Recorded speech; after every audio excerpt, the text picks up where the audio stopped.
Hi, these comments are for AM. This is Michael from BetterTOEFLScores.com, and I'm going to give you a score right now based on the essay that you sent me a couple of days ago. This is my free TOEFL writing practice test evaluation. I'm concerned about a couple of things here that might get you below 24, right? So I think that the introduction here is only 52 words. I recommend you write closer to 100.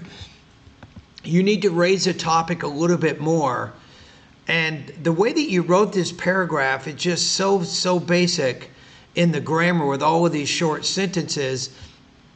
And you have a thesis that's so short. I'll explore why I feel this way in the following essay. And I've heard that particular thesis many times.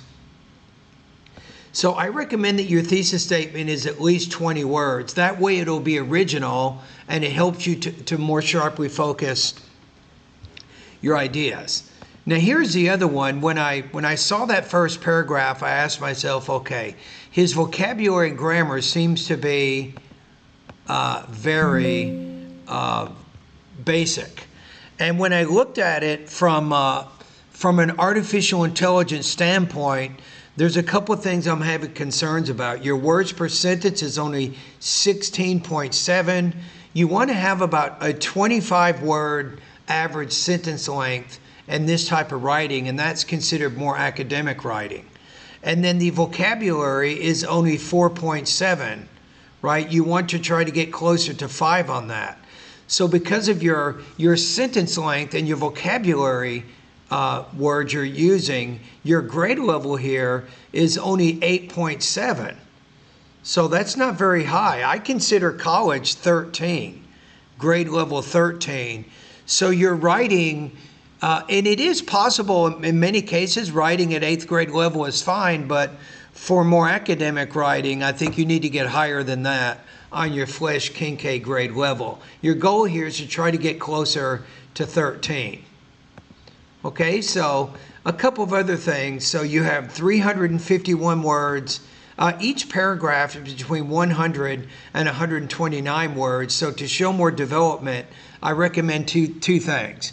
Either each of these paragraphs average right around 150 words, or you add another 100-word paragraph and you have 3 body paragraphs instead of 2.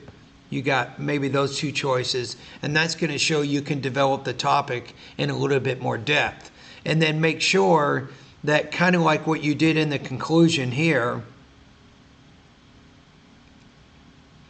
you see this sentence here? This is what you should incorporate into your thesis right there.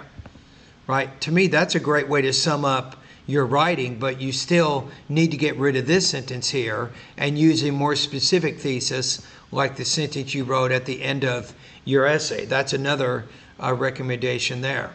Now, I don't have time to do all the corrections here, but you also have some word choice problems. Let's look at this. A teacher can provide the path. I think you want to say here, the right path. A teacher can provide the right path the student needs to take to be successful. But it depends on, I'm going to put here, whether the student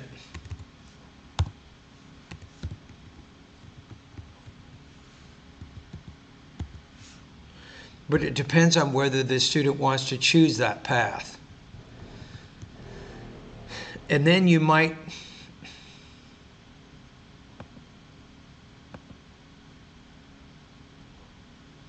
and maybe we could change this.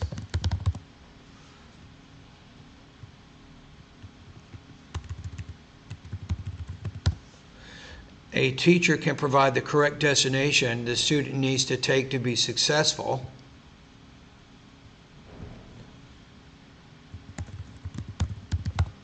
Academically, or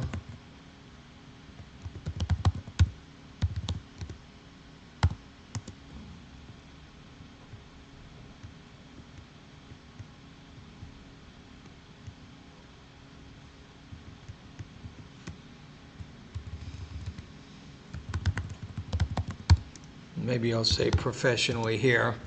So I'm trying to put some longer words in there to give you an idea. Let's see the sentence length here. This is good. We're at 31 words. A teacher can provide the correct destination the student needs to take to be academically or professionally successful, but it depends on whether the student wants to choose that path. So these are some corrections that I want to make to that particular sentence. And both of the examples were very successful in supporting your ideas, right? Now let me take a look at the actual rubrics here. I think that the explanations were very developed. I think you may lose some points when it gets into sentence formation and word choice.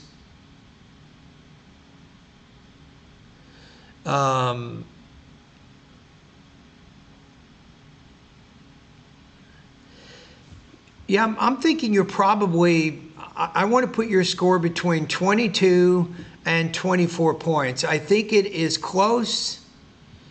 Almost in the 4 area, maybe not quite, and you have a few problems with your grammar, your word choice, your sentence length, and so on that may cause some trouble in here. So if you look at the 3 area, yeah, may display accurate but limited range of syntactic structures and vocabulary. I think that's one of the reasons I think that you'll score in the 3 area on this. All right, and thank you for doing the practice test. And if you're interested in any of my services, do not buy any of my courses right now. Don't do that. Come by during my Zoom office hours. We can talk a little bit more. So what I like to do is, before anybody purchases any of my services, you might be interested in private lessons, you might be interested in my TOEFL writing or speaking bootcamp courses, whatever the case may be, come by during my Zoom office hours so we can talk face to face, right? And I just need to ask you a few questions, and then I can recommend the best course plan for you. And we can talk a little bit about your budget and what you can afford and not afford, and then I can recommend a specific course that will fit, I think, your level. It'll fit your budget, and it will also help you to accomplish your target score and subtotal scores in the reading, listening, speaking, and writing sections. And thank you for doing this writing practice test.